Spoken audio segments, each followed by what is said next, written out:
So ఈ రోజు ఈ కార్యక్రమాన్ని మనం ప్రారంభించే ముందు మన గురువు అయినటువంటి ప్రియతమ గురువు అయినటువంటి పత్రి సార్కి ప్రత్యేక నమస్కారాలు తెలియజేస్తూ మాతార్ బాబుజీ వారికి ప్రత్యేక నమస్కారాలు తెలియజేస్తూ అందరు హాస్టల్ మాస్టర్స్కి పిరమిడ్ మాస్టర్స్కి అందరికి కూడా ప్రత్యేక నమస్కారాలు తెలియజేస్తూ ఈ కార్యక్రమాన్ని మనం ప్రారంభించుకుందాం. సో ఈరోజు మనం తెలుసుకున్నటువంటి ఆగ్రా ముద్ర, మొట్టమొదటిగా ఆగ్రా ముద్ర. ఆగ్రా ముద్ర ఎంతసేపు చేయాలి, ఎలా చేయాలి, దీని యొక్క ఉపయోగం ఏంటి? ఈ యొక్క ముద్ర ఏంటంటే మనకి ఏదైనా నెగిటివ్ థాట్స్ అంటే ఎక్కువగా ఇప్పుడు ధ్యానం చేస్తుంటాం కదా, ధ్యానం చేసేటప్పుడు నాకు ఏవో నెగిటివ్ థాట్స్ వస్తుంటాయి, అవి ఆగట్లేదు అని కొంతమంది అలా చెప్తూ ఉంటారు. నెగిటివ్ థాట్స్ వస్తూనే ఉన్నాయి, ధ్యానం అంటే శ్వాస మీద ధ్యాస పెడుతున్నా కానీ మళ్ళీ అవి తగ్గుతూనే మళ్ళీ వస్తున్నాయని చెప్తారు కదా. అలాంటి వాళ్ళు ఈ ముద్ర చేసుకొని తర్వాత ధ్యానం స్టార్ట్ చేస్తే అద్భుతంగా ఉంటుంది. అంటే మీ యొక్క ధ్యానం కూడా చాలా బాగా ధ్యానం చేయొచ్చు. సో మీకు ధ్యానంలో కూడా ఎలాంటి పూర్తి ఆలోచన తగ్గిపోతాయి, శూన్య స్థితి ఎక్కువగా వచ్చేస్తుంది, తొందరగా వచ్చేస్తుంది. సో ఇది ఆగ్రా ముద్ర. ఆగ్రా ముద్ర ఎలా చేయాలంటే మీరు వజ్రాసనంలో కూర్చోవాలి.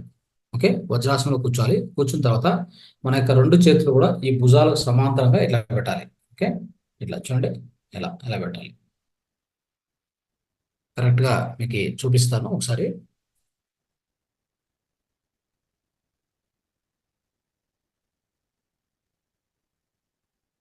రైట్, ఇట్లా చూడండి, ఇట్లా అంటే నమస్కారం స్థితి. నమస్కారం పెడతాం కదా, ఇట్లా నమస్కారం పెడతాం కదా, అయితే ఇట్లా సమాంతరంగా అంటే మనము వజ్రాసనంలో కూర్చోవాలి. కూర్చొని ఇలా పెట్టుకోవాలి, ఇలా భుజానికి సమాంతరంగా పెట్టుకోవాలి. ఎంతసేపు పెట్టుకోవాలంటే 1 నుంచి 2 నిమిషాలు, అంతకంటే ఎక్కువ పెట్టలేము కూడా. సో 1 నుంచి 2 నిమిషాలు ఇలా పెట్టుకొని హాయిగా శ్వాసను గమనిస్తూ కూర్చోవాలి. ఆ ముద్రలో కూర్చోవాలి. ఇదే ఆగ్రా ముద్ర అంటారు. ఓకే, ఇది చేసినప్పుడు అంటే సో ఏమవుతుందంటే దీన్ని ఇలా చేస్తుండడం వల్ల మనలో ఎలాంటి నెగిటివ్ ఆలోచనలు ఉన్నా కానీ, అంటే మనం చేస్తున్నప్పుడు శ్వాసను గమనిస్తూ కూర్చోండి, అయితే ఎలాంటి నెగిటివ్ ఆలోచన అన్నీ వెళ్ళిపోతాయి. ముందు కూడా మనం ధ్యానం చేసేటప్పుడు ఇది చేసిన తర్వాత చేస్తే ధ్యానము అద్భుతంగా ఉంటుంది. చూడండి, అందరు కూడా చేయండి. ఇలాగా మీరు వీలవుతే అక్కడ మీకు అవకాశం ఉంటే వజ్రాసనంలో కూర్చొని చేయండి, లేదంటే మామూలుగా కుర్చీ మీద కూర్చొని ఇట్లా చేతులు ఈ యొక్క నమస్కార ముద్ర రెండు చేతులు చాసి ఈ మన భుజాలకు సమాంతరం ఉండాలి. ఇట్లా ఉండడం కానీ ఇట్లా ఉండడం అట్లా చేయకూడదు, భుజానికి కరెక్ట్ సమాంతరం ఉండాలి. ఓకే, ఇలాంటిది. అంటే ఇంకోటి ఏదంటే మీరు దీన్ని ఇలా కూడా పెట్టుకోవచ్చు, ఏం కుదరలేదు అంటే ఇట్లా ముందుకు నమస్కారం, దిస్ ఆల్సో ఫైన్.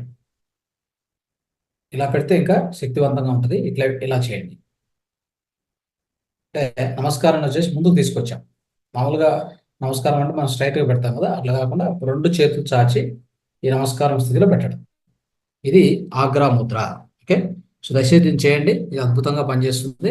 తర్వాత ఇది ఏంటంటే ఖచ్చితంగా ఈ యొక్క ముద్ర చేసేటప్పుడు ఈ చేతులు వంచకూడదు, భుజాలకు సమాంతరంగా పెట్టాలి. ఓకే, ఇవన్నీ కూడా పాటించండి. సో ఇది అద్భుతంగా పనిచేస్తుంది. అన్ని నెగిటివ్ థాట్స్ తీసేసి పాజిటివ్ థాట్స్ మన లోపల పెంచుతూ పోతుంది. ఓకే, సకారాత్మక ఆలోచనలు పెంచుతూ పోతుంది అని అర్థం. తర్వాత కైలాస ముద్ర ఇది కూడా ఏంటంటే పద్మాసనంలో కూర్చోండి, సుఖాసనంలో కూర్చోండి, లేదా వజ్రాసనంలో కూర్చోండి, అది మీరు ఏం చేయగలిగితే దాన్ని పర్వాలేదు. సో ఇది ఎలా చేస్తామంటే చూడండి, ఈ యొక్క మన 2 చేతులు ఈ మణికట్టు అంటే ఈ 2 మణికట్లు ఉంటాయి కదా, తల మీద ఉండాలి. మన యొక్క కొనే భాగం ఉంది కదా, ఈ యొక్క లాస్ట్ సహస్రార బిందువు ఉంచండి. సహస్రార బిందువు పైన ఇలా పెట్టుకోవాలి. 2 చేతులు ఇట్లా ఉండకూడదు, ఇలా స్ట్రైట్. కళ్ళు మూసుకొని ఇలాగా ఎంతసేపు చేయొచ్చు ఈ ముద్రను? 5 నిమిషాలు, అంతకంటే ఎక్కువ అక్కర్లేదు. ఓకే, 5 నిమిషాలు చేస్తే సో దీన్నే ఇంకో పేరు వచ్చి దీనికి ప్రణామ ముద్ర అంటాం దీన్ని. ఓకే, ఇలా చేయాలి, ఇలా చేస్తూ కూర్చోవాలి. అంటే మనము ఇది కూడా ఒక నమస్కారం లాగానే ఉంటుంది, ప్రణామం చేసినట్టు ఉంటుంది. అయితే ప్రథమంగా సహస్రారం మీద పెట్టి చేస్తున్నాం, దీని నుంచి ఏంటంటే చూడండి, ఈ ముద్ర బాగా ప్రాక్టీస్ చేస్తూ పోతే థైరాయిడ్, పారాథైరాయిడ్, థైరాయిడ్ గ్రంథి, పారాథైరాయిడ్ గ్రంథి రెండు కూడా యాక్టివేట్ అవుతాయి. గుర్తుపెట్టుకోండి. ఈ ముద్రను బాగా చేసే కొద్దీ మన మెదడు యొక్క స్థితి, మెదడు యొక్క శక్తి పెరుగుతూ పోతుంది, ఉన్నతమైన స్థితికి చేరుతుంది. సో ఇది అద్భుతంగా పనిచేస్తుంది అన్నమాట. ఇది ఆధ్యాత్మిక ప్రయోజనం చూస్తే సహస్రార చక్రం ఉంది కదా, అది ప్రభావితం అవుతుంది దీనివల్ల. సహస్రార చక్రం దీనివల్ల ప్రభావితం అవుతుంది. ఇది మనకు లాభాలు, మానసిక లాభాలు, ఈ యొక్క ఆధ్యాత్మిక లాభాలు. మానసిక లాభాలు వచ్చేసి మన మెదడు ఉత్తమమైన ఉన్నత స్థితికి వెళ్తుంది అనమాట. మన యొక్క శక్తి, మెదడు శక్తి పెరుగుతుంది అని. ఇది ఈ ముద్ర కైలాస ముద్ర. రైట్. ఓకే స్నేహితులారా, సో ఇది మన ముద్ర గురించి తెలుసుకున్నాం.